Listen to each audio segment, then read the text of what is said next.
అయితే ఈ కేసును మనం స్టడీ చేసినప్పుడు ఇప్పుడు ఢిల్లీలో ఏదైతే లిక్కర్ పాలసీ కేసు ఏదైతే నడిచిందో దీన్ని సిమిలర్గా మనం చూస్తే కొన్ని సిమ్టమ్స్ సేమ్ కనపడతా ఉన్నాయి. అంటే మీరు అబ్జర్వ్ చేసిరో లేదో, అక్కడ కూడా ఒక ప్రభుత్వ అధికారి లెఫ్టినెంట్ గవర్నర్కి లేఖ రాశారు, ఈ పలానా పాలసీలో అవినీతి జరిగింది, సో కాబట్టి మీరు దీన్ని అది చేయండి అని చెప్పేసి. వెంటనే వారు దాన్ని విచారణకు ఆదేశించారు. దాంట్లో ఈడీ ఎంటర్ అయింది, రకరకాల మందిని అరెస్ట్ చేసి రాజకీయంగా అదంతా అయిపోయింది.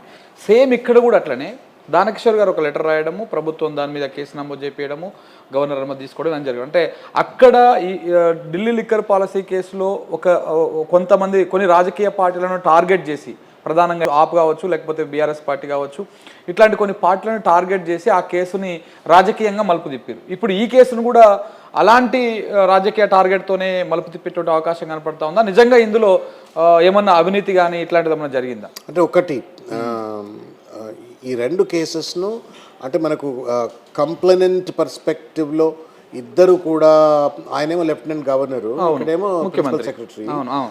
బట్ టిపికల్లీ చీఫ్ మినిస్టర్ పెట్టించినట్టే కాబట్టి అనిపిస్తుంది, కాబట్టి సిమిలారిటీస్ ఉన్నాయని చెప్పంటారు. కానీ ఈ రెండు కూడా ఇంకొక సిమిలారిటీ ఏంటంటే కుట్రపూరితంగా పెట్టిన.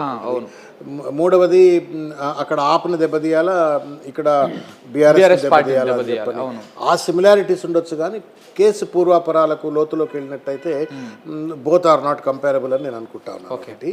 రెండోది ఏంటి అడిగేది కూడా అదే, అంటే రాజకీయ కక్ష సాధింపు మీకు చెప్పే కదా, కంప్లైంట్ పర్స్పెక్టివ్ లో సిమిలారిటీ ఉంది, తర్వాత కక్ష సాధింపు పర్స్పెక్టివ్ లో సిమిలారిటీ ఉంది. పాలసీ ట్యాంపర్ అయిందని మీరు అన్నట్టుగా పాలసీలు ఏదో అవకతవకలు అయినాయి అని చెప్పని, ఎవరికో ఫేవర్ చేయడం కోసం నిర్ణయం తీసుకుంటారని చెప్పని. బట్ దీనికి పూర్తి స్థాయి సారూప్యత ఉందని చెప్పి నేను అనుకోవట్లేదు. అసలు ఇది కేసు కాదు, వాస్తవానికి చెప్పాలంటే ఇది కేసు కాదు. ఇది ఒక తెలంగాణ దీర్ఘకాలిక అభివృద్ధి కోసం ఇక్కడ ఉన్నటువంటి తెలంగాణ రాష్ట్రంలో పెట్టుబడులు పెద్ద ఎత్తున అట్రాక్ట్ చేయడం కోసము, తర్వాత ఇక్కడ ఉన్నటువంటి ఒక నిరుద్యోగ సమస్యను తీర్చడం కోసం మహత్తరంగా ఉపయోగపడేటువంటి ఒక బృహత్తరమైనటువంటి ఒక ప్రణాళిక ఈవీ రేస్. మీరు అడుగుతున్నది ఈ రేస్కు, ఉద్యోగాలకు, పెట్టుబడులకు ఏంది అని అంటుండొచ్చు.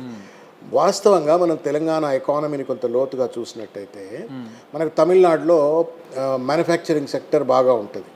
నేను ఎప్పుడు అనుకునేవాడిని, ఇన్ 2013లో మేము టీఆర్ఎస్లో కేసీఆర్ గారితో పనిచేస్తున్నటువంటి ఒక సందర్భంలో, రేపు తెలంగాణ వచ్చిన తర్వాత మనం అధికారంలోకి ఎట్లా వస్తే ఇండస్ట్రియలైజేషన్ పాలసీ ఎట్లా ఉండాలా అని చెప్పని ఆ రోజు ఇండియా సివిఏ ఫోరం వాళ్లకు ఒక ప్రజెంటేషన్ ఇచ్చినాం. రాజకృష్ణలో కేసీఆర్ గారు, కేటీఆర్ గారు, మేమంతా పోయి. సో అప్పటి నుండి మేము అనుకున్నటువంటిది ఏంటంటే, తెలంగాణలో ఐటీ ఆల్రెడీ ఉంది, అప్పటికే కొంత ఉంది. దాన్ని కేటీఆర్ గారు పెద్ద ఎత్తున 10 ఏళ్ళలో అభివృద్ధి చేసినారు. తర్వాత ఫార్మా ఉంది, ఇప్పుడు వ్యాక్సిన్ హబ్ అయిపోయింది. మనం ఎట్టి పరిస్థితుల్లో మ్యానుఫ్యాక్చరింగ్ సెక్టర్ను ప్రమోట్ చేయాలా అని చెప్పని పెద్ద ఎత్తున ఆలోచనలు ఉండే అనమాట. అయితే తమిళనాడుతో కంపీట్ చేసేటువంటి ఒక స్థాయికి మన ఈకో సిస్టమ్ ఎదగల. బట్ మనకు అదృష్టవశాత్తు ఏంటంటే ఈ electric vehicles, electric automobile sector అనేటువంటిది చైనాలో బాగా పెరిగిపోయింది. మన దేశంలో కూడా మనకు ఇప్పుడు అమర్ రాజా కావచ్చు, ఒలెక్ట్రా కావచ్చు, ఇటువంటి ఒక కంపెనీల ద్వారా మనకు చిన్న వచ్చేస్తున్నాయి. Motorcycle manufacturing, scooter manufacturing. అయితే గమ్మత్ ఏంటంటే ఇవన్నీ కూడా battery manufacturers first time Amar Raja వాళ్లే. But rest of all EV scooters, motorcycle, cars, ఇవన్నీ ఏదైతే మనకు కనబడితే ఇవన్నీ కూడా పార్ట్స్ అన్ని చైనా నుంచి ఇంపోర్ట్ చేసుకుంటారు. దే డోంట్ ఇండిజినస్లీ మ్యానుఫ్యాక్చర్ కావు. అయితే కేటీఆర్ కున్న ఆలోచన ఏంటి అంటే, మనం తెలంగాణను రాహుల్ గాంధీ అంటుండే కదా 2014లో అంటుండే Rahul Gandhi, make in India కాదు మేక్ ఇన్ తెలంగాణ కావాలా అని చెప్పని. It is an extension of the same dream. ఆయన కూడా ఏమనుకున్నాడు, మేక్ ఇన్ తెలంగాణ. ఈవీ అంటే ఎలక్ట్రిక్ వెహికల్స్ అన్ని కూడా తెలంగాణలో తయారు కావాలి, ఇది ఒక హబ్ లెక్క కావాలా, ఒక భారతదేశంలోనే ఒక నెంబర్ 1 హబ్గా దీన్ని చైనా తర్వాత ఇక్కడ తీర్చిదిద్దాలా అన్న ఉద్దేశంతో దానికి ఒక ఈకో సిస్టమ్ క్రియేట్ చేయాలా. ఒక గ్లోబల్ బ్రాండ్ ఆల్రెడీ తెలంగాణ, హైదరాబాద్కి ఉంది, ఉన్నప్పటికీ కూడా ఈవీకి కూడా ఉందని చెప్పడం కోసం అని చెప్పిన ఉద్దేశంలో భాగంగా భారతదేశంలో మొట్టమొదటిసారి ఈ యొక్క ఈవెంట్ని ఇక్కడ హోస్ట్ చేసింది. లాభం ఏంటి, పెద్ద పెద్ద ఈవీ కంపెనీస్ అని టెస్లా నుంచి ఇంకా రకరకాల కంపెనీలన్నీ కూడా suddenly they start looking at Telangana అట EV motor vehicle car submit అవుతుంది. చాలా మందికి మనకు కూడా ఇన్హిబిషన్స్ ఉంటాయి. ఎలక్ట్రిక్ కార్ కొనుక్కోవాలంటే 300 కిలోమీటర్లే 400 కిలోమీటర్లే ఎవడు కొంటాడు అనేటువంటి ఒక రీతిలో ఉంటుంది.